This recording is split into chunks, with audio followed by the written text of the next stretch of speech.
الله أكبر الله أكبر ولله الحمد الله أكبر الله أكبر لا إله إلا الله والله أكبر الله أكبر ولله الحمد الله أكبر الله أكبر لا إله إلا الله والله أكبر الله أكبر ولله الحمد الله أكبر كبيرا والحمد لله كثيرا وسبحان الله بكرة وأصيلا والصلاة والسلام على رسول الله دائما أبدا الحمد لله الحمد لله رب العالمين والعاقبة للمتقين والصلاة والسلام على رسوله سيد المرسلين رحمة للعالمين شفيع المذنبين سيد الأولين والآخرين سيدنا ومولانا محمد رسول رب العالمين وعلى آله وصحبه أجمعين أما بعد فأعوذ بالله من الشيطان الرجيم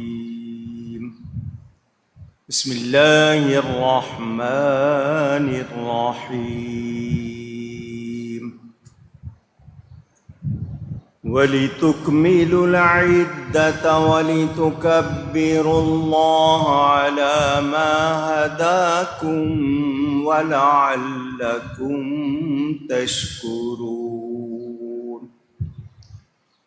وقال الله تبارك وتعالى في مقام آخر قد أفلح من تزكى وذكر اسم ربه فصلى صدق الله العلي العظيم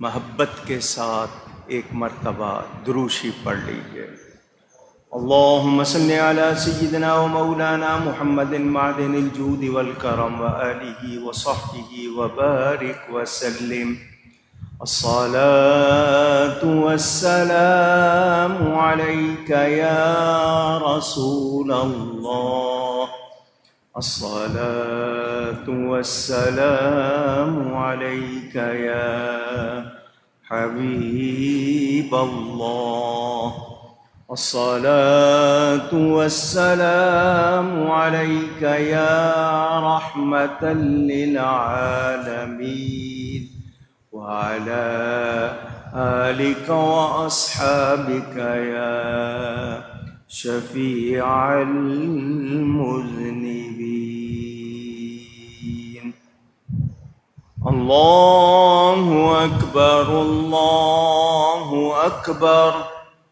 لا إله إلا الله والله أكبر اللہ اکبر وللہ الحمد اللہ اکبر اللہ اکبر لا الہ الا اللہ واللہ اکبر اللہ اکبر وللہ الحمد اللہ اکبر اللہ اکبر لا الہ الا اللہ واللہ اکبر اللہ اکبر وللہ الحمد۔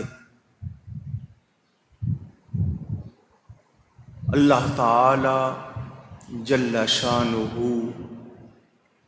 وعز اسمہ وعم نوالہ، خدائے بزرگ و برتر رب العزت رب کریم جل وعلا کا شکر ہے، احسان ہے، کرم ہے، فضل ہے، عنایت ہے، مہربانی ہے کہ آج افطار کبیر اور یوم انعام عید مناتے ہوئے ہم عیدگاہ میں جمع ہیں۔ اللہ تعالیٰ نے اپنی رحمت سے ہمیں ایک مرتبہ پھر ماہ رمضان، ماہ انعام، ماہ رحمت ہمیں عطا فرمایا، اور آج روزہ افطار کرتے تھے، آج افطار کبیر، بڑی افطاری۔ اللہ تعالی ہمیں آج اپنی رضا عطا فرمائے اور ہم سب کو معاف فرمائے۔ عید الفطر ماہ رمضان کے آخر میں یوم انعام ہے۔ مسلمانوں کے خوشی کے تہوار عید الفطر، عید الاضحیٰ جو ہر سال مناتے ہیں۔ لفظ عید عربی زبان کا لفظ عید، عوض، اعیاد۔ عید کے ایک معنی بار بار آنے والی، ایک معنی خوشی کا دن، جس دن خوشی کی جائے اس کو عید کہتے ہیں۔ یہ اللہ تعالیٰ کی عطا سے ہمیں عید ملی ہے۔ اللہ تعالیٰ ہی عطا کرنے والا ہے، اللہ تعالیٰ ہی نوازنے والا ہے۔ اس حوالے سے ایک دو باتیں سمجھانے کے لیے، کچھ بتانے کے لیے عرض کر رہا ہوں۔ اجتماعیت، جمع ہونا، یہ فطری چیز ہے، نیچرل ہے۔ دنیا میں جتنی قومیں آباد ہیں انہوں نے اجتماعیت کے لیے مختلف تہوار، اوکیزن، فیسٹیول اور وقت، دن مقرر کیے ہوئے ہیں۔ جو لوگ کسی مذہب کو نہیں مانتے ان میں بھی اجتماعیت کی نمائش نظر آتی ہے۔ اینیورسریز، جلسے، پارٹیاں، نمائشیں، ایگزیبیشنز، میلے، مختلف ٹائٹلز، عنوانات سے وہ لوگ بھی جمع ہوتے ہیں۔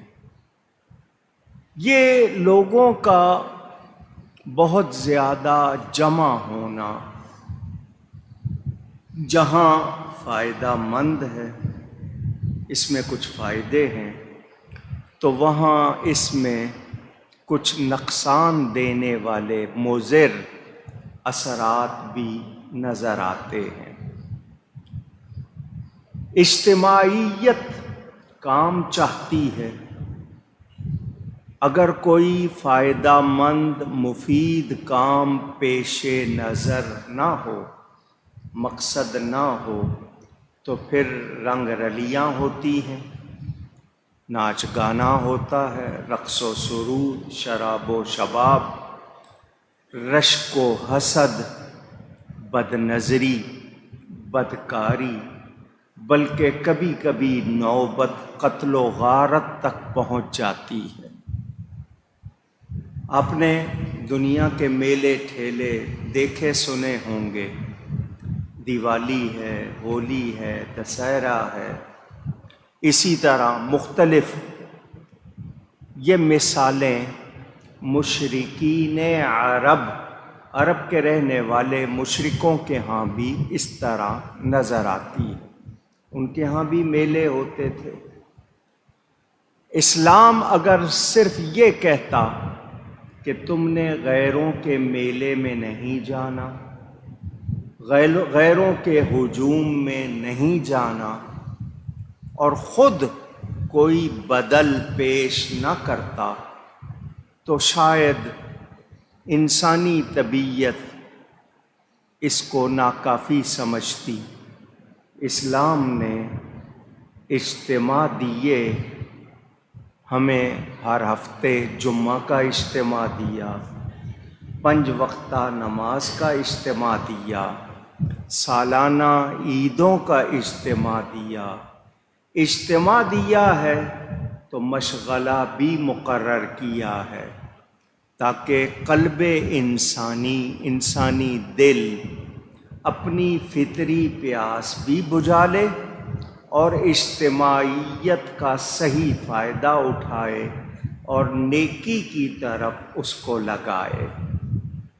ذرا دیکھیے، آپ لوگ عیدگاہ میں آئے ہیں، آپ نے غسل کیا ہے، اپنے بدن کو پاک صاف کیا ہے، پاکیزہ ستھرا صاف لباس پہنا ہے، آپ اللہ کا نام لیتے ہوئے اپنے گھروں سے نکلے ہیں۔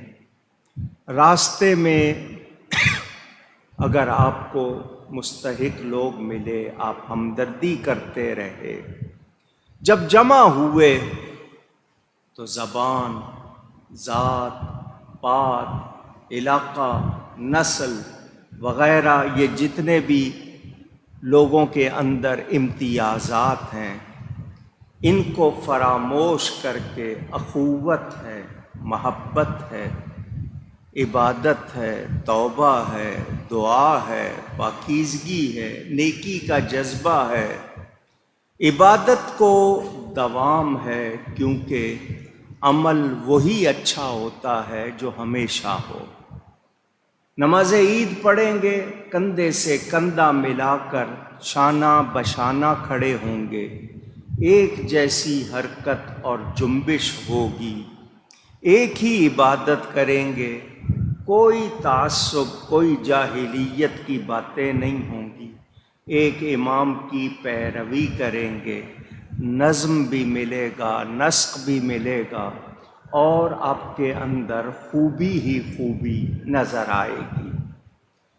تمام مسلمان دنیا بھر کے مل کر ایک وسیع خاندان کی طرح کنبہ ہے، کیونکہ ہماری ایمانی اخوت ہے۔ علامہ اقبال نے بھی کہا، اپنی ملت کو قیاس اقوام مغرب پہ نہ کر، خاص ہے ترکیب میں قوم رسول ہاشمی۔ اگر عرب کے سردار صدیق اکبر کھڑے ہوتے ہیں تو ساتھ میں گہرے رنگ والے حبشہ کے بلال بھی ساتھ کندھے سے کندھا ملا کے کھڑے ہوتے ہیں۔ فاروق اعظم کھڑے ہیں تو روم کا صہیب بھی کھڑا ہے، مولا علی کھڑے ہیں تو سلمان فارسی بھی کھڑے ہیں۔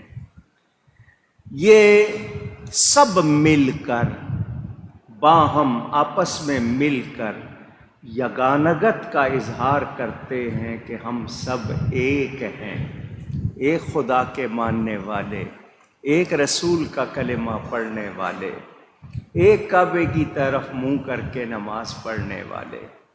یہ ایک دوسرے سے محبت کو فروغ دیتے ہیں، احترام کرتے ہیں اور ہمدردی کرتے ہیں۔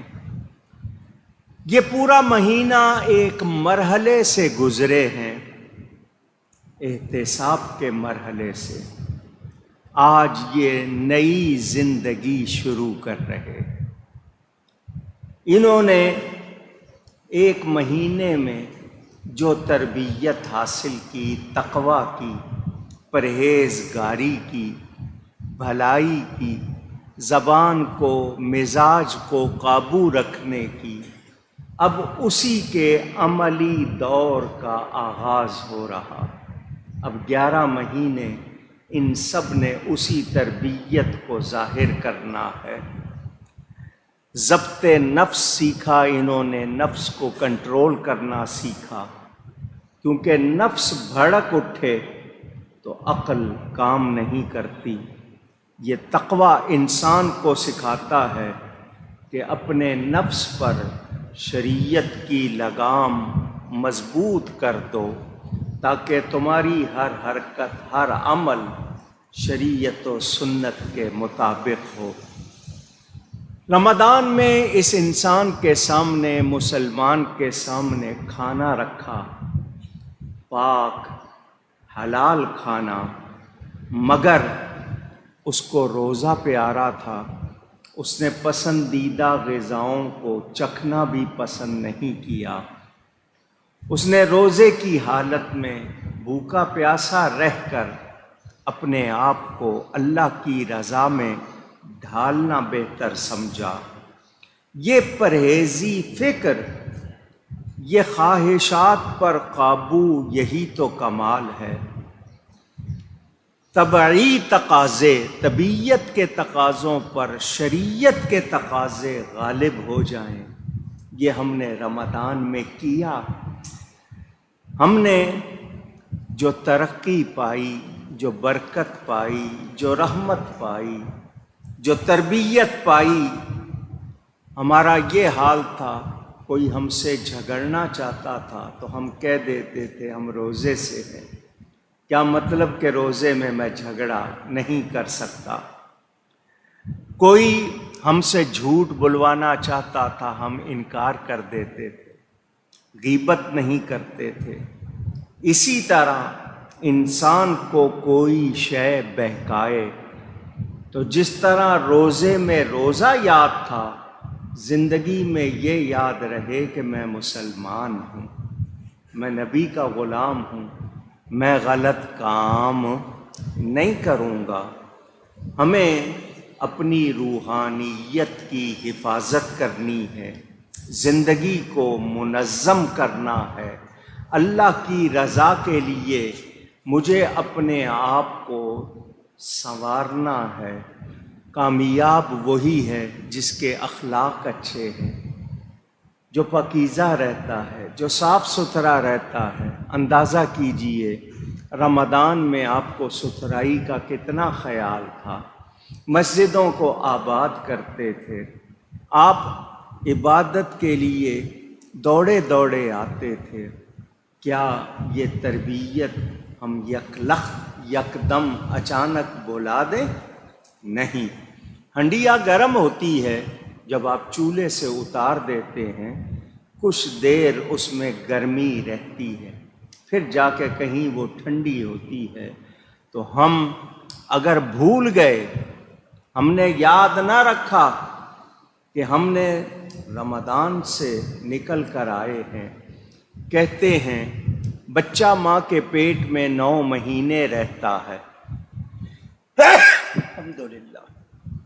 جب 9 مہینے کے بعد وہ ماں کے پیٹ سے نکلتا ہے، گناہوں سے پاک ہوتا ہے۔ تو یہ رمضان بھی 9واں مہینہ تھا، ہم اس سے اب نکلے ہیں، تو ہمیں ایسا ہی ہونا چاہیے کہ ہم گناہوں سے پاک ہوں اور یہ چیز ہماری زندگی میں رائج رہے۔ ارادہ ہے آپ کا، آپ ارادہ کرتے تھے، سحری میں اٹھتے تھے، آپ ارادہ کرتے تھے، نماز پڑھتے تھے، آپ ارادہ کرتے تھے اپنی زبان کو لغو بیہودہ کلام سے روکتے تھے، تو یہ ارادہ صرف رمضان میں نہیں پورا سال جاری رہنا چاہیے۔ اے انسان، تیرے لیے بھلائی، تیری عزت ستھرائی میں ہے، پاکیزگی میں ہے، عمدہ اخلاق میں ہے۔ اللہ تعالیٰ ارشاد فرماتا ہے وَلِتُكْمِلُوا الْعِدَّةَ وَلِتُكَبِّرُوا اللَّهَ عَلَى مَا هَدَاكُمْ وَلَعَلَّكُمْ تَشْكُرُونَ۔ جب روزوں کی گنتی پوری کر لو، 29 یا 30، ثواب 30 کا ہی ملتا ہے۔ جب یہ گنتی پوری کر لو تو اللہ کی بڑائی بولو، اللہ کا نام جپو، اللہ اکبر کہو، تکبیریں کہو۔ یہ تمہارا تکبیر کہنا، اللہ اکبر کہنا تمہیں ثواب دے گا، برکت دے گا، رحمت دے گا۔ دوسرے مقام پر فرمایا قد افلح من تزکا وذکر اسم ربہ فصلی، بے شک وہ کامیاب ہو گیا جس نے پاکیزگی حاصل کی، تو اب اپنے رب کا نام جپو اور نماز پڑھو۔ یہ افطار کبیر، یوم انعام جس میں ہم سب جمع ہیں، ذرا اس کے بارے میں سنیے۔ ابن ماجہ میں روایت موجود، حضرت ابو امامہ رضی اللہ تعالی عنہ راوی ہیں، وہ فرماتے ہیں کہ نبی کریم خاتم النبیین صلی اللہ علیہ وآلہ وسلم نے فرمایا جو عیدین کی راتوں کو قیام کرے گا اس کا دل نہ مرے گا جس دن لوگوں کے دل مر رہے ہوں گے۔ یہ جو رات گزری اور اگلی عید کی جو رات آئے گی، یہ راتیں بڑی مبارک ہیں، بہت ہی زیادہ برکت والی ہیں۔ اس بہانی میں روایت موجود، حضرت معاذ بن جبل رضی اللہ تعالی عنہ راوی، نبی کریم صلی اللہ علیہ وآلہ وسلم نے فرمایا جو مومن 5 راتیں جاگے گا اس پر جنت واجب ہو جائے۔ وہ 5 راتیں کون سی ہیں؟ وہ 15 شعبان کی رات یعنی 15ویں شب جس کو شب براءت کہتے ہیں، یہ جو عید الفطر کی رات جو گزری، اور 8ویں، 9ویں، 10ویں ذی الحجہ کی رات جس کو آپ بڑی عید کہتے ہیں، جو ان 5 راتوں میں جاگے عبادت کرے ایمان والا، اس پر جنت واجب ہو جاتی ہے۔ میرے نبی پاک صلی اللہ علیہ وآلہ وسلم نے فرمایا، ابو داؤد میں حدیث پاک موجود، مسلمانوں کے 2 دن خوشی کے ہیں، عید الفطر اور عید الاضحیٰ۔ آپ کے ہاں چھوٹی اور بڑی عید کہا جاتا ہے۔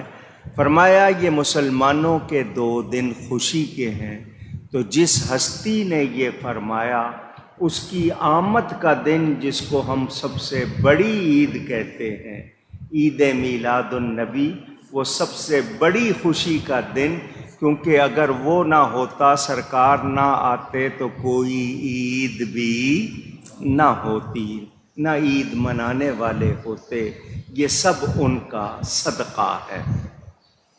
نبی کریم صلی اللہ علیہ وسلم کا کیا طریقہ تھا؟ ترمذی میں، دارمی میں حدیث موجود، حضرت ابو ہریرہ رضی اللہ تعالی عنہ فرماتے ہیں نبی کریم صلی اللہ علیہ وسلم عید کے لیے جب جاتے ہوئے راستہ اور رکھتے تھے، واپس آتے ہوئے تھوڑا سا اس کو تبدیل کر دیتے تھے۔ اس کے دو فائدے بیان کیے گئے۔ ایک تو یہ کہ جب آپ تکبیر پڑھتے ہوئے آتے ہیں تو پتھر بھی سن رہے ہیں، وہ سب گواہ بن رہے ہیں، ہوائیں فضائیں گواہ بن رہی ہیں، اس کا ثواب زیادہ۔ اور دوسری بات یہ کہ لوگوں کی خبر گیری، آتے جاتے زیادہ لوگوں کے بارے میں آپ کو پتہ چلے، کوئی مستحق ہے، کوئی نادار ہے، کوئی ضرورت مند ہے، تو اس کی مدد ہو جائے۔ اس عید کو عید الفطر کہتے ہیں۔ ہمارے ہاں لفظ فطرہ، فطرانہ پکارا جاتا ہے۔ یہ اس عید پر ہر اس شخص پر واجب ہے جو صاحب نصاب ہے۔ صاحب نصاب کس کو کہتے ہیں؟ وہ شخص جس کے پاس ایک خاص مقدار میں مال ہو، اس کو صاحب نصاب کہا جاتا ہے۔ جس مقدار پر اس پر زکوٰۃ ادا کرنا لازم ہو جاتی ہے، اس شخص پر فطرہ ادا کرنا بھی لازم۔ زکوٰۃ مال پر دی جاتی ہے، فطرہ افراد پر دیا جاتا ہے، گھر کے ہر فرد کی طرف سے۔ اگر وہ آپ کے زیر کفالت ہیں، آپ ان کو پال رہے ہیں، بیوی ہے، بچے ہیں، آپ کے گھر میں کوئی مستقل ملازم جو 24 گھنٹے رہتا ہے، اس کی طرف سے بھی آپ فطرہ ادا کریں۔ اس فطرہ ادا کرنے کے دو فائدے ہیں۔ یہ یکم رمضان سے لے کر عید کی نماز ہونے سے پہلے آپ نے ادا کرنا ہے۔ پورے مہینے میں دے سکتے ہیں، ورنہ عید کی نماز سے پہلے اس کو ادا کرنا ہے۔ کیوں کہ وہ جو مستحق ہیں ان کو مل جائے گا۔ ان کے پاس اگر کپڑوں کے چیزوں کے پیسے نہیں ہیں، ان کو مل جائیں گے، تو وہ بھی عید کی خوشی میں شامل ہو جائیں گے۔ اسلام یہی چاہتا ہے کہ ہم بھلائی کریں، دوسروں کے ساتھ اچھائی کریں اور مل کر خوشی منائیں۔ دوسرا فائدہ یہ ہوتا ہے کہ روزے کی حالت میں آپ کے منہ سے کوئی لغو کلام نکل جائے، کوئی بیہودہ بات نکل جائے، تو صدقہ فطر ادا کرنے سے اس کی صفائی ہو جاتی ہے۔ تو چونکہ اس موقع پر فطرہ دیا جاتا ہے، فطرانہ دیا جاتا ہے، تو اس کا نام ہو گیا عید الفطر، اسی لیے اس کو کہتے ہیں۔ صحیح مسلم میں حدیث موجود، حضرت جابر بن سمرہ رضی اللہ تعالی عنہ راوی ہیں، وہ کہتے ہیں میں نے متعدد مرتبہ یعنی کئی مرتبہ حضور صلی اللہ علیہ وسلم کے ساتھ عیدین کی نماز پڑھی۔ نہ اذان ہوتی تھی، نہ اقامت ہوتی تھی، صرف 2 مرتبہ پکارا جاتا تھا، الصلاۃ جامعۃ، یہ لفظ پکارا جاتا تھا۔ اس کے علاوہ اس کی نہ اذان ہے، نہ اس کی اقامت ہے۔ عید الفطر کے لیے کہا گیا کہ کچھ دیر سے ادا کریں، اور عید الاضحیٰ کے لیے کہا کچھ جلدی ادا کریں، کیونکہ اس کے بعد قربانی کرنی ہوتی ہے، لیکن اس عید میں قربانی نہیں ہے۔ حضور اکرم صلی اللہ علیہ وآلہ وسلم کے حوالے سے صحیحین بخاری اور مسلم میں اور صحاح میں یہ روایت موجود، حضرت ابن عباس رضی اللہ تعالی عنہما راوی ہیں کہ حضور صلی اللہ علیہ وسلم نے فجر کی نماز کے بعد عید کی نماز تک کوئی نفل نماز نہیں پڑھی، عیدگاہ میں آ کر نماز عید ادا کی۔ عید کی نماز کے بعد آپ نفل ادا کر سکتے ہیں، عید کی نماز سے پہلے فجر کے بعد نفل حضور نے ادا نہیں فرمائے۔ ہاں عیدگاہ میں عید کے فوراً بعد نفل نہ پڑھیں، کچھ دیر ٹھہر کے پڑھیں۔ حضور صلی اللہ علیہ وسلم کا ارشاد بخاری اور مسلم میں ہے کہ ہر بڑے چھوٹے پر، غلام اور آزاد پر صدقہ فطر واجب ہے۔ کتنا؟ اس حوالے سے میں آپ کو رمضان کے جمعوں میں بتاتا رہا، آج پھر بتا رہا ہوں۔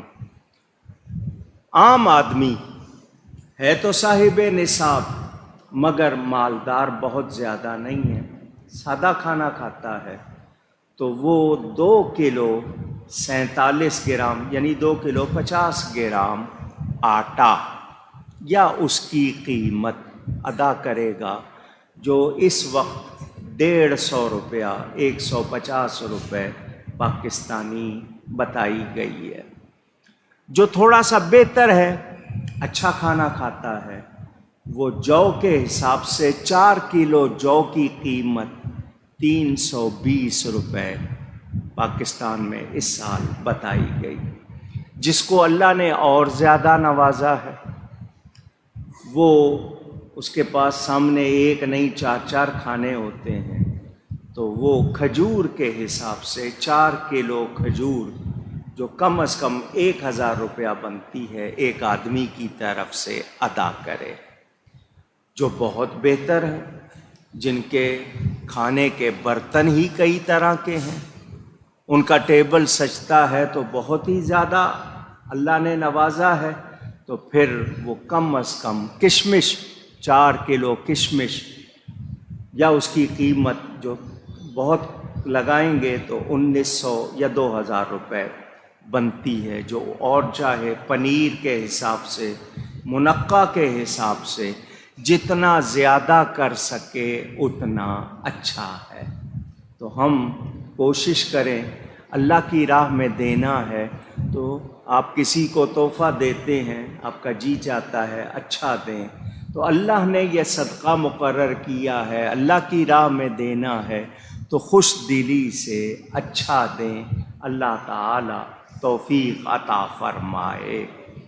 جن پر جمعہ پڑھنا واجب ہے، ان پر عید کی نماز پڑھنا بھی واجب ہے، مگر ہمارے ہاں ایک کمزوری ہے۔ بہت سے لوگ ایسے ہیں جو عید کے دن عید پڑھنے تو آتے ہیں، صبح فجر نہیں پڑھتے۔ جو فجر کی نماز ہے وہ فرض ہے، عید کی نماز واجب ہے، تو ہم کوتاہی کرتے ہیں، فجر کی نماز نہیں پڑھتے، بہت بڑی خیر سے محروم ہوتے ہیں۔ ہمیں ایسا نہیں کرنا چاہیے۔ میرے دوستوں اور بزرگوں، جب روزہ دار گھر سے نکلتے ہیں تو راستے میں آج کل سواریوں پہ آتے ہیں، جو پیدل آئے ہر قدم پر نیکی ملتی ہے۔ میرے نبی پاک صلی اللہ علیہ وسلم نے فرمایا، عید کے دن خوشیاں بانٹو۔ آقا کریم صلی اللہ علیہ وسلم عیدگاہ جا رہے ہیں، ایک درخت کے نیچے ایک کم سن بچہ رو رہا ہے۔ حضور صلی اللہ علیہ وسلم کی نظر اس پر گئی، آپ قریب گئے، فرمایا بیٹا کیوں رو رہے ہو؟ اس نے کہا آج عید کا دن ہے، لوگ اچھے اچھے کپڑے اپنے بچوں کو پہنا رہے ہیں، عمدہ غذائیں کھلا رہے، میرا باپ نہیں، میں یتیم ہوں، کوئی مجھے پہنانے والا کھلانے والا نہیں ہے۔ لفظ یتیم سن کر اس در یتیم آقا کریم صلی اللہ علیہ وسلم کی آنکھ بھر آئی، اسے لیا، عیدگاہ جانے کی بجائے گھر آئے، اپنی شہزادی سے فرمایا میری بیٹی اس کو تیار کرو، یہ میرے ساتھ عیدگاہ جائے گا۔ اسے کپڑے پہنائے، تیار کیا، حضور صلی اللہ علیہ وسلم اسے ساتھ لے کر آئے، فرمایا کیا تو اس پر راضی ہے کہ میں تیرا باپ بن جاؤں؟ کیا تو اس پر راضی ہے کہ سیدہ فاطمہ تیری ماں بن جائے، حسنین کریمین تیرے بھائی بن جائے؟ حضور صلی اللہ علیہ وسلم کا اس یتیم کے ساتھ یہ حسن سلوک، بھلائی والا سلوک دیکھ کر وہ جن کے باپ زندہ تھے وہ تمنا کر رہے تھے، کاش آج ہم یتیم ہوتے، ہم پر اتنی مہربانی ہوتی۔ یہ امت کی تعلیم ہے۔ ہم آج جمع ہیں اپنے ملک میں آزادی کے ساتھ، امن کے ساتھ عید پڑھ رہے۔ کورونا کی وبا پچھلے سال بھی تھی، اس سال بھی ہے، تیسری لہر آئی ہوئی ہے، تھرڈ ویو، لیکن اس کے باوجود ہمیں آنے جانے میں کوئی دشواری نہیں۔ ذرا سوچیں، کشمیر میں 2 سال سے مسلمان قید ہیں، انہیں نماز نہیں پڑھنے دی جاتی، انہیں باہر گھومنے نہیں دیا جاتا، اور 1 ہفتہ ہو گیا فلسطین میں مسلمانوں پر بہیمانہ وحشیانہ کارروائیاں ہو رہی ہیں، شہری آبادی پر بم گرائے جا رہے ہیں، کتنے بچے، کتنی عورتیں زخمی ہو گئے، کتنے شہید ہو گئے۔ کیا وہ انسان نہیں ہے؟ کبھی ہم نے درد محسوس کیا؟ ہمارا دین ہمیں یہ بتاتا ہے سارے مسلمان مل کر ایک جسم کی طرح ہیں، جسم کے کسی حصے میں درد ہو پورا جسم تکلیف محسوس کرتا ہے۔ تو کیا ہمیں اپنے ان بھائیوں کا درد ہے؟ یمن میں کیا ہو رہا ہے، شام میں کیا ہو رہا ہے، افغانستان میں کیا ہو رہا ہے؟ کتنے ممالک ہیں جہاں آج مسلمان عید نہیں پڑھ سکیں گے، ان کے پاس پہننے کے لیے پوشاکیں نہیں ہوں گی، ان کے لیے کھانے کا انتظام نہیں ہوگا۔ ہم اپنی دنیا میں مگن سمجھ رہے ہیں کہ شاید یہ سب کچھ ہمارے ساتھ نہیں ہوگا۔ اگر ہم غافل رہے اسی طرح تو پھر ہم بھی نہیں بچیں گے، یہ آگ ہمیں بھی لگ جائے گی۔ آج مجھے اور آپ کو ان کا درد محسوس کرنا چاہیے، ان کے لیے دعائیں کرنی چاہیے، جذبہ رکھنا چاہیے کہ ہم ان کی مدد کریں، کسی طرح ان کو راشن پہنچائیں، کسی طرح جا کر ان کے ساتھ شامل ہو کر قبلہ اول کی حفاظت کریں۔ ہزاروں انبیاء وہاں دفن ہیں، وہ سرزمین انبیاء، وہ بیت المقدس قرآن میں جس کا بیان ہے۔ نبی کریم صلی اللہ علیہ وسلم سفر معراج پر گئے، قرآن میں اس کا ذکر آیا، وہاں سے حضور آسمانوں کی طرف تشریف لے گئے، حضرت ابراہیم وہاں ہے، حضرت موسیٰ وہاں ہے، حضرت عیسیٰ کی ولادت گاہ وہاں ہے، حضرت مریم وہاں ہے، حضرت یوسف وہاں ہے، حضرت اسحاق وہاں ہے، کتنے انبیاء۔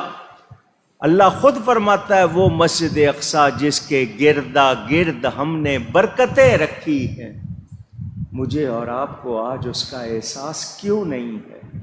57 کے قریب اسلامی ممالک بتائے جاتے ہیں، دنیا میں یہودی ٹوٹل ملا کر 80 لاکھ سے زیادہ نہیں ہیں، 1.5 ارب مسلمان موجود ہیں۔ جب کعبے کی حفاظت کرنے والا کوئی نہیں تھا، اللہ نے ابابیل بھیج دیے تھے، مگر آج ابابیل نہیں آئیں گے کیونکہ ہماری ذمہ داری ہے۔ ہم اتنی تعداد میں ہو کر کیا کر رہے ہیں؟ ہمیں احساس کیوں نہیں ہے؟ مسلم حکمران کیوں بے حس ہوئے ہیں؟ غیرت ایمانی کہاں گئی؟ یہ کروڑوں کے اسلحے جو جمع کیے ہوئے ہیں کائے کے لیے ہے؟ کیا نبی کا نام لینے والوں پہ شیل گرائے جائیں اور جو ہمارے قبلہ اول کے خلاف سازشیں کریں ان کے خلاف ہم بات بھی نہ کر سکیں؟ مجھے اور آپ کو سوچنا چاہیے۔ یہ آج کے دن مجھے اور آپ کو احساس کرنا ہوگا، اللہ سے عہد کرنا ہوگا، یا اللہ ہم کمزور ہیں، وہاں پہنچ نہیں سکتے، مگر ہم دعا کر سکتے ہیں، دعا کریں، اور جانے کا کوئی رستہ بنے تو ہمیں اللہ کی راہ میں نکلتے ہوئے کوئی جھجک نہ ہو۔ اگر یہ جذبہ نہیں ہے تو پھر ہماری مسلمانی کچھ بھی نہیں ہے۔ ساری دنیا کے غیر مسلم مسلمانوں کے خلاف ہیں۔ کیوں ہیں؟ ان کو مسلمان پسند نہیں ہیں، ان کو دین اسلام پسند نہیں، ان کو میرے نبی کا نام سننا گوارا نہیں ہے، اور ہم اپنے نبی کے نام پر کہیں کہ جی ہماری جان قربان، اور پھر ہمارے اندر وہ جذبہ نہ ہو، غیروں کے لیے ہم لوگ سخت نہ ہوں، تو پھر ہماری کیا مسلمانی ہے؟ یہ مجھے اور آپ کو سوچنا ہوگا۔ ہم لوگ مہنگائی کے خلاف نکلتے ہیں، ہم طرح طرح کے مظاہرے کرتے ہیں، ہمیں اس بات پر بھی مظاہرہ کرنا ہے، دنیا کو بتانا ہے کہ سارے مسلم ایک ہیں۔ ہم اپنے مسلم بھائیوں کے لیے ہر طرح ان کا سہارا بنیں، ان کے لیے تیار ہوں، ان کے لیے کھڑے ہوں۔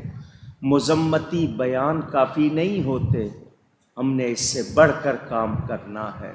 آج کے دن ہمیں ان سب کو یاد رکھنا ہے اور یہ وعدہ کرنا ہے کہ جس طرح بھی ہو سکے گا ان کی مدد کریں گے، ان کا ساتھ دیں گے۔ کشمیر میں 2 سال سے کرفیو لگا ہوا ہے، ان کا بھی خیال کرنا ہے، لیکن ہمارے ہاں صرف چند نغمے سنا دیے جاتے ہیں، چند بیان دے دیے جاتے ہیں، اس سے آگے کچھ نہیں ہوتا۔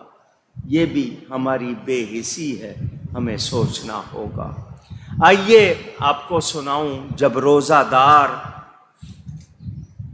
روزے رکھنے کے بعد عید کی صبح غسل کر کے، خوشبو لگا کے، تیار ہو کے عیدگاہ کے لیے نکلتے ہیں، جمع ہوتے ہیں، اللہ تعالی فرشتوں سے فرماتا ہے کیا بدلہ دیا جائے اس مزدور کو جس نے پورا کام کیا؟ فرشتے عرض کرتے ہیں یا اللہ تو اپنی رحمت سے ان کو پوری مزدوری عطا فرما۔ اللہ فرماتا ہے میرے فرشتوں تم گواہ ہو جاؤ، میں نے ان سب کو بخش دیا، یہ گھر جائیں گے تو بخشے ہوئے جائیں گے۔ کتنی بڑی بات ہے۔ اللہ فرماتا ہے اے میرے بندو مجھ سے مانگو، مجھے میری عزت و جلال کی قسم میں تمہارے ہر صحیح جائز سوال پر عطا کروں گا۔ آج بخشش کا دن ہے، انعام کا دن ہے۔ روزہ بھی شفاعت کرے گا، قرآن بھی شفاعت کرے گا۔ روزہ کہے گا یا اللہ میں تیرے اس بندے کے پاس گیا، اس نے میری قدر کی، میرا احترام کیا، اور جو میری قدر تھی اس کو پہچانا۔ قرآن کہے گا یا اللہ اس نے روزانہ تراویح میں مجھے سنا، خود بھی تلاوت کی، اس کی شفاعت اللہ قبول فرمائے گا۔ آج آواز لگائی جا رہی ہے فَيَقُولُ يَا عِبَادِي لِي صُمْتُمْ وَلِي صَلَّيْتُمْ انصرفوا مغفوراً۔ اے میرے بندو تم نے میرے لیے روزہ رکھا، میرے لیے نماز پڑھی، عید کی نماز پڑھ کر بکھر رہے ہو تو سنو تم بخشے ہوئے جا رہے ہو۔ اللہ تعالی نواز رہا ہے، کرم فرما رہا ہے۔ فرشتوں کو حکم ہے کہ وہ گلیوں کے کناروں پہ کھڑے ہو جائیں، راستوں میں کھڑے ہو جائیں اور آواز لگائیں یا امت محمد علی صاحبہ الصلاۃ والسلام اخرجوا الی رب کریم یعطی الجزیل ویغفر الذنوب العظیم۔ اے امت محمد نکلو اپنے گھروں سے اپنے رب کی طرف، عزت والے رب کی طرف، وہ تمہیں خوب عطا کرے گا اور تمہارے گناہوں کو بخش دے گا۔ اندازہ کیجئے یہ فرشتے ندا کر رہے ہیں ہر کوچے میں، ہر کنارے پہ. ہمیں نظر تو نہیں آ رہے مگر وہ ندا کر رہے ہیں، اور جو لوگ اللہ کے لیے نکل رہے ہیں ان کو یہ صدا پہنچا کر بتا رہے ہیں کہ آج عام بخشش کا دن ہے، آج اللہ تعالی سب کو نواز رہا ہے، وہ ہر سوال پر آپ کو عطا کر رہا ہے. میرے دوستوں اور بزرگوں، قوم ابراہیم میں عید تھی. وہ قوم عید کے دن بستی سے باہر نکل جاتی، جس کو آپ کے ہاں پکنک منانا کہتے ہیں. کھانے پینے کا سامان ساتھ لے جاتے، ہلڑ بازی کرتے، ناچتے گاتے. اسی دن حضرت ابراہیم علیہ السلام نے سارے بتوں کو توڑا تھا. قوم ساری رنگرلیاں منانے گئی تھی. وہ سارا دن جو ان سے ہوتا کر کے آتے، یہ ان کی عید تھی. حضرت موسیٰ علیہ السلام کی قوم کی عید قال موعدکم یوم الزینہ قرآن میں ہے. اسی دن آپ کا جادوگروں سے مقابلہ ہوا. وہ قوم بھی شور شرابہ کرتی، عید کے دن ان کے ہاں نشہ کرنا، ناچنا گانا ہوتا. حضرت عیسیٰ علیہ السلام نے دعا کی تھی، یا اللہ آسمان سے ہم پر مائدہ اتار تاکہ وہ دن ہمارے لیے عید کا دن ہو جائے. آپ نے دیکھا آج بھی دنیا میں جو تہوار ہوتے ہیں غیروں کے، ان میں کیا ہے؟ کافر کی عید سے شیطان راضی ہوتا ہے، مومن کی عید سے رحمان راضی ہوتا ہے. رضائے الہی حاصل کرنا یہ عید ہے. صرف اجلا لباس پہن لینا عید نہیں ہے.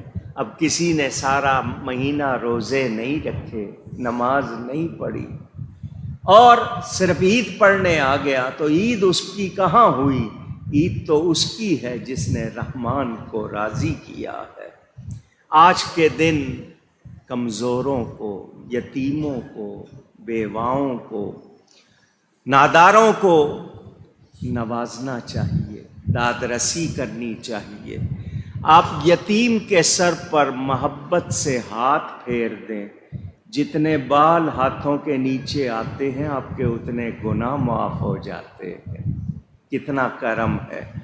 میرا پیغام پورے مہینے کی تربیت کو باقی رکھنا ہے.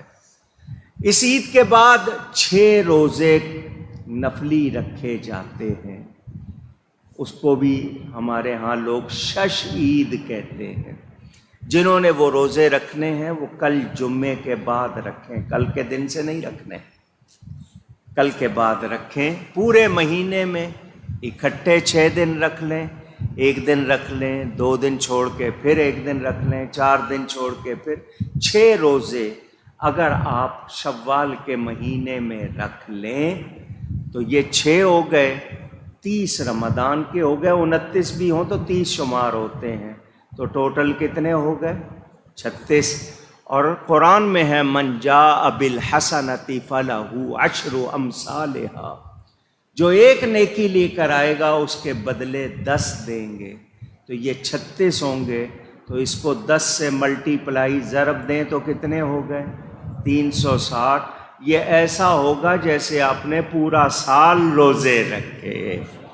تو نوجوان خاص طور پر، جو بوڑھے ہیں نہ رکھ سکیں وہ اور بات ہے، جوانوں کو ضرور رکھنے چاہیے. یہ اسلام موسمی سیزنل عبادات کا دین نہیں ہے. یہ نہ سمجھنا کہ صرف رمضان میں مسجد آنا تھا، سارا سال آنا ہے. روزانہ آپ کو مغرب کی اذان کا انتظار ہوتا تھا، کب اذان ہو، کب افطار کریں. مسجد میں مغرب کی اذان روز ہوگی، روز ہوگی. رمضان کا مہینہ گزرا ہے، مسجدیں بند نہیں ہوئیں، اذان بند نہیں ہوئی، نماز بند نہیں ہوئی. ہمیں مسجدوں کو اسی طرح آباد رکھنا ہے. کوشش کرنی ہے کہ ہم نے رمضان کی تربیت پا کر جو اپنے اندر خوبی پیدا کی، اجاگر کی، وہ ختم نہ ہونے پائے. آج آپ کے سامنے ایک مسئلہ کرنا پڑ گیا، اس لیے کہ لوگوں کو بڑی بے چینی، یہ جو رات گزری اس کو لیلۃ الجائزہ کہتے ہیں، پورے مہینے کا جائزہ لیا جائے کہ میں نے کیا کیا۔ اس رات میں عبادت کریں تو اس رات میں بھی توبہ کرنے والے کی بخشش ہو جاتی ہے۔ آپ نے تراویح پڑھ لی تھی، تراویح کے بعد آپ نے تیاری کی تھی کہ سحری کا الارم لگا لیا ہوگا، انتظار کر رہے ہوں گے کہ اچانک اعلان ہو گیا کہ چاند ہو گیا ہے۔ کبھی 29ویں کا چاند ہوتا تھا، خوشی ہوتی تھی، کیا ہوتی تھی؟ لیکن رات اعلان ہوا تو بے چینی ہوئی۔ کیوں؟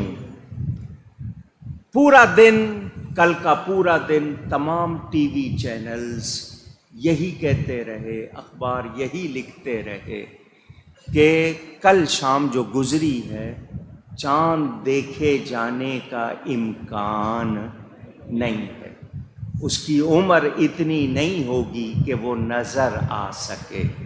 آبزرویٹری، ٹیلیسکوپ، آپ کے آلات ہیں، اسپارکو، پتہ نہیں کون کون سے محکمے ہیں، ان کے 40 افسروں کا بیان موجود ہے کہ چاند کہیں نظر نہیں آیا۔ یہ ان کا بیان موجود ہے، انہوں نے نہیں دیکھا۔ جن علاقوں میں کہا گیا تھا کہ بالکل بھی نظر نہیں آئے گا، انہی علاقوں سے شہادتیں بتائی گئیں۔ شہادت کا مطلب گواہی ہوتا ہے۔ چاند دیکھنا چاہیے، نہیں دیکھیں گے تو گواہی کیسے دیں گے؟ لوگ چھتوں پہ چڑھ کے دیکھتے تھے، کھلے میدان میں نکل کے دیکھتے تھے تو گواہ بنتے تھے۔ آج کل لوگ ٹی وی کے سامنے بیٹھ جاتے ہیں، چاند دیکھتے ہی نہیں تو پھر گواہی کہاں سے آئے گی؟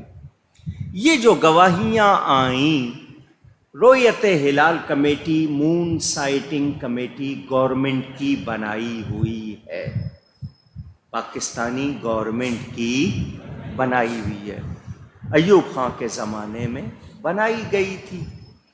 یہ جو رؤیت ہلال، رؤیت کہتے ہیں دیکھنے کو، ہلال جب چاند شروع ہوتا ہے تو اس کو ہلال کہتے ہیں، جب پورا ہو جاتا ہے اس کو بدر یا قمر کہا جاتا ہے۔ تو وہ ہلال جس طرح ناخن کا تراشا ہوتا ہے نا آپ کا باریک سا، تو ہلال کہتے ہیں رؤیت ہلال، چاند دیکھنا۔ چاند دیکھنے پہ ثواب بھی ہے، اس وقت جو دعا کی جائے قبول ہوتی ہے۔ چاند دیکھنے کے بارے میں گواہی آئے تو علماء کے پاس معیار ہے، گواہ کیسا ہونا چاہیے، اس سے کس طرح گواہی لینی چاہیے، اس کو تنقیح کہتے ہیں۔ تنقیح یعنی اچھی طرح چھاننا، چھان پٹک کرنا۔ آپ کو معلوم ہوگا کہ اس وقت جو کمیٹی ہے اس میں اہل سنت کے مرکزی کمیٹی میں 3 افراد ہیں۔ جو مرکزی کمیٹی ہے اس میں 3 افراد ہیں۔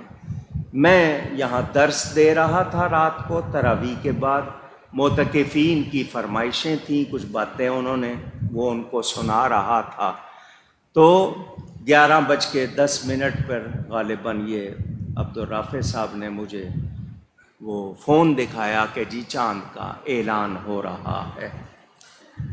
میں اس کے بعد درس مکمل کرنے کے بعد 1:30 بجے تک رات یہاں رہا۔ تمام علماء سے میرا رابطہ ہوا، کمیٹی کے ممبران سے، اہل سنت کے علماء نے یہ مجھے کہا، گواہ ہیں بہت سے لوگ کیونکہ ان کی آواز سنی جا رہی تھی، کہ انہوں نے اختلافی نوٹ لکھا ہے، انہوں نے ان گواہیوں کو قبول، اونچی کہہ دیں آپ کو یاد رہے اس لیے کہلوایا۔ ڈاکٹر راغب نعیمی صاحب لاہور کے، اور دعوت اسلامی کے مفتی علی اصغر صاحب، اور اس کے علاوہ مفتی محمد اقبال چشتی صاحب۔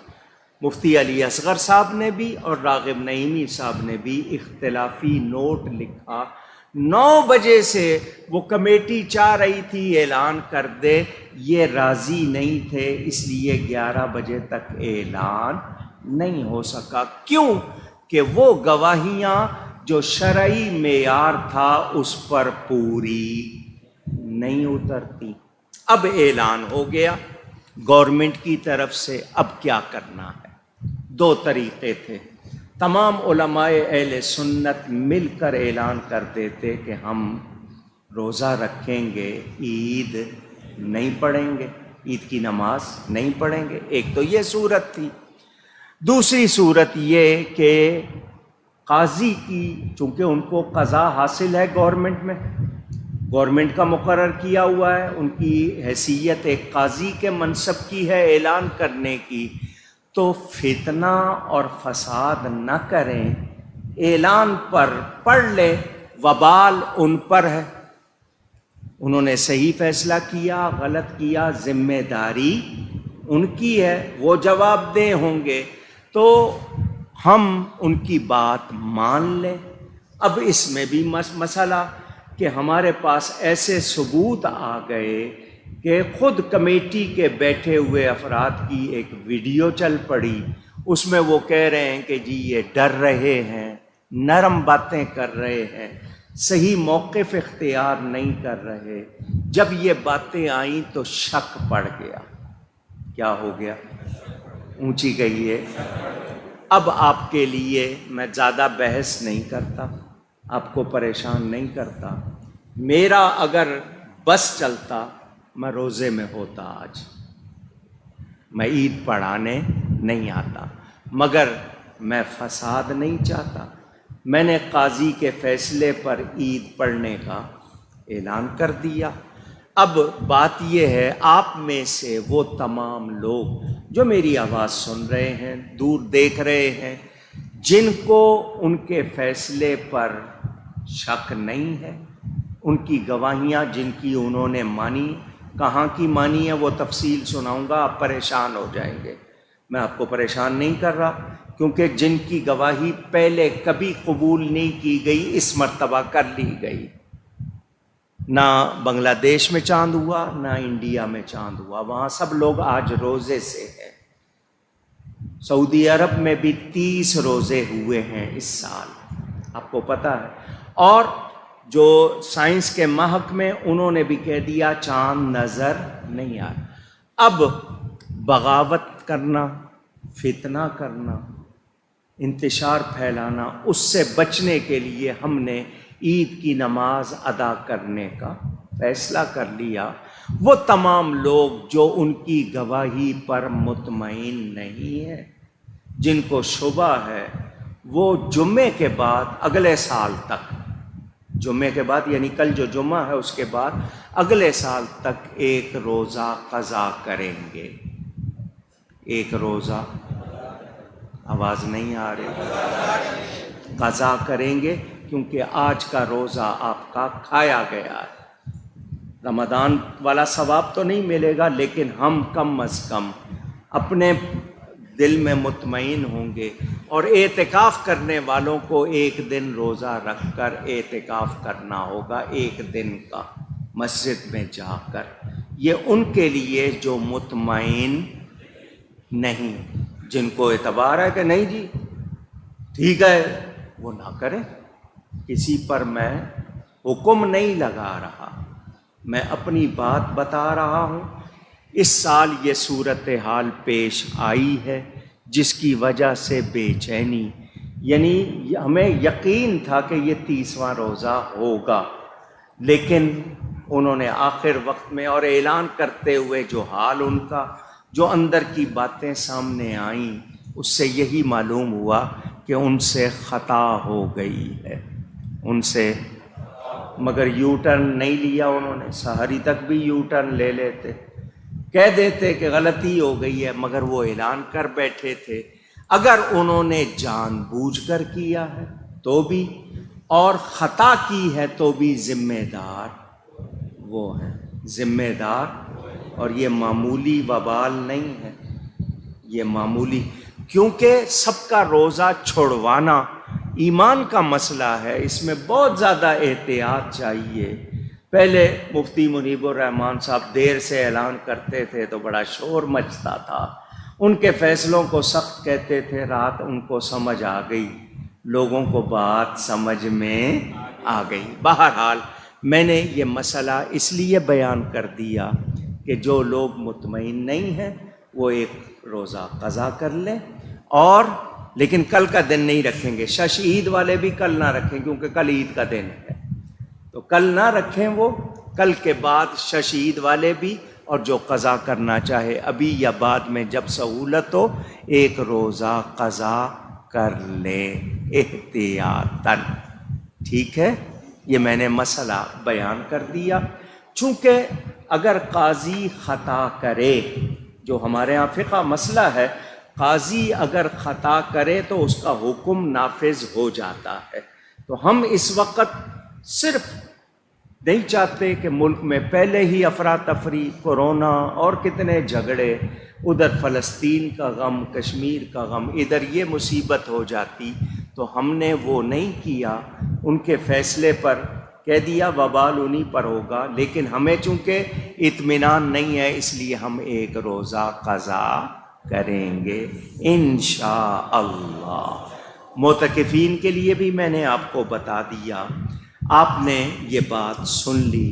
اللہ کرے اس ملک میں وہ تمام لوگ جو کسی طرح دین کو بدلنا چاہتے ہیں، بد نظمی چاہتے ہیں، یا یہاں پر سیکولرازم لانا چاہتے ہیں، ہم اللہ سے دعا کریں گے یا اللہ ان سب کو ناکام بنا دے۔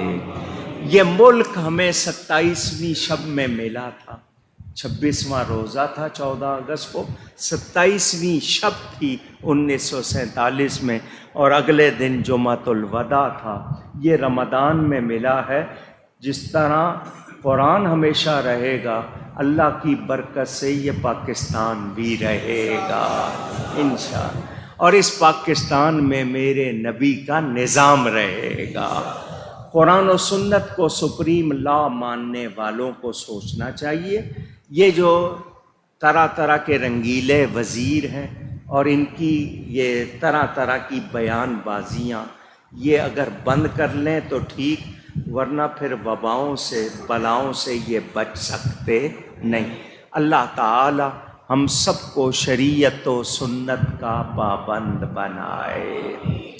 نماز پڑھتے ہوئے پہلے آپ لوگ آ گئے، میں نے جمعۃ الوداع میں بھی کہا، 27ویں شب میں بھی کہا، ہمارے بہن بھائیوں میں، دوستوں عزیزوں میں، رشتہ داروں میں چھوٹی چھوٹی باتوں پر ہمارا کسی سے جھگڑا ہو تو ہم ان کو معاف کر دیں اور ان سے معافی چاہ لیں، تاکہ ہماری عید سچی عید ہو جائے۔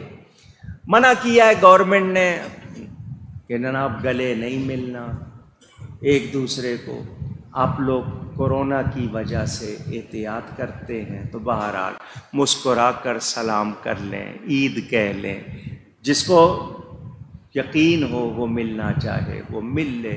بہرحال آج خوشیاں بانٹیں، محبتیں بانٹیں، عید پر وعید کو نہ بلائیں۔ ٹائم ہو گیا ہے، میں 2-4 منٹ زیادہ لے رہا ہوں کیونکہ ابھی تک لوگ آ رہے ہیں، تو 2-4 منٹ آپ کے زیادہ لوں گا۔ وعید کہتے ہیں جس میں ڈر سنایا گیا، تو عید پر وعید کو نہ بھلائیں۔ آج ہی پورے رمضان کی محنت ضائع نہ کر بیٹھیں، ایسا کام نہ کریں، دل آزاری نہ کریں، ہم کوئی غلطی کر کے اپنی محنت برباد نہ کریں، ہم خیال رکھیں۔ یہ زندگی کا کوئی بھروسہ نہیں، کوشش کرو اچھی یادیں رہیں، ہماری اچھی باتیں رہیں۔ اللہ تعالی ہم سب کو معاف فرمائے۔ میں آپ سب سے معافی چاہتا ہوں، کسی کو میری کسی بات سے تکلیف ہوئی ہو، کوئی میری حرکت، کوئی میرا لفظ، کوئی میری بات کسی کو بری لگی ہو، میرے ارد گرد رہنے والے لوگوں سے کوئی بات، کوئی تکلیف پہنچی ہو، اللہ کے لیے مجھے معاف کر دیں۔ میں بھی یہی کہوں گا اللہ آپ کو بھی معاف کرے۔ ہم سب کو معاف فرمائے۔ عید کی نماز کا طریقہ سن لیں، یہ 2 رکعت نماز ہے، جس طرح آپ 2 رکعت نماز پڑھتے ہیں اسی طرح پڑھی جائے گی۔ اس میں صرف 6 تکبیریں زیادہ ہیں۔ کتنی؟ پہلی رکعت میں 3 اور پھر دوسری رکعت میں 3۔ یہ واجب ہے۔ آپ کو نیت کے الفاظ اگر آتے ہیں تو بہت اچھی بات ہے، نہیں آتے ہیں تو دل کے پکے ارادے کا نام ہی نیت ہے۔ نیت کے الفاظ اردو میں یہ ہیں: نیت کرتا ہوں میں 2 رکعت نماز عید الفطر واجب 6 زیادہ تکبیروں کے ساتھ۔ باقی الفاظ وہی ہیں، آپ نے وہی کہنے: اللہ کے لیے، منہ طرف کعبہ شریف، پیچھے امام۔ پہلی تکبیر پر آپ نے کانوں تک ہاتھ اٹھا کر باندھ لینے ہیں اور ثنا پڑھنی ہے، سبحانک اللہم و بحمدک، اس کو ثنا کہتے ہیں۔ یہ جب آپ پڑھ لیں گے تو پھر 3 تکبیریں ہوں گی۔ کتنی؟ پہلی تکبیر پر کانوں تک ہاتھ اٹھا کے چھوڑ دیں گے، اور 2 تکبیروں کے درمیان اتنا فرق جتنی دیر میں 3 مرتبہ سبحان اللہ کہا جائے۔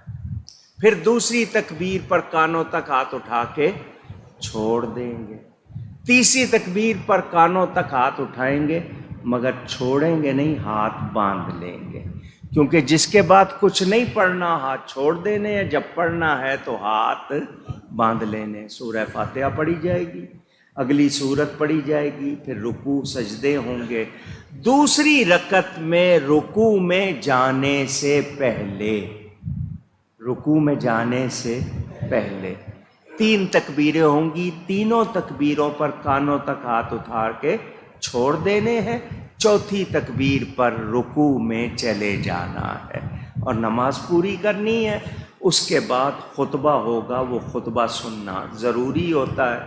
کچھ لوگ نہیں سنتے، چلے جاتے ہیں، وہ خطبہ سنیں گے۔ اس کے بعد دعا ہوگی، آپس میں آپ ایک دوسرے کو سلام کرتے ہیں تو جس کے صدقے عید ملی ہے اس آقا کو سب سے پہلے سلام کریں گے۔